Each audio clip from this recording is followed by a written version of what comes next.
In this guide, I'm going to show you how to change music in College Football 27. Before we get into this guide, make sure to like the video and subscribe to the channel with all notifications on. It really does help with the channel and it lets us know that you want more content like this. We'd greatly appreciate it. And if at any point throughout this guide you did have any questions, just ask them down in the comment section below and we could help you out further. I'm going to be doing my best to reply to every single comment down there. Now, when you're in the menu and you want to switch a song that's currently playing, use the right stick on your controller. So on PlayStation, press and hold R3, which means clicking the right stick analog, or on Xbox, just press and hold the right analog stick. And after holding down, the menu will open up and you're going to see all of these music options on here. You can go through and customize this however you want. Scroll through here, find the one you want to play. Once you choose a new song, the music will switch automatically. As you can see, it's switching just like so. The process really is as simple as that. Before you leave this guide, make sure to like the video and subscribe to the channel with all notifications on. It really does help the channel and it lets us know that you want more content like this.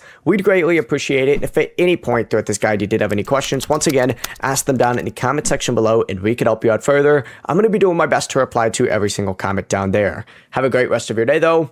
Peace.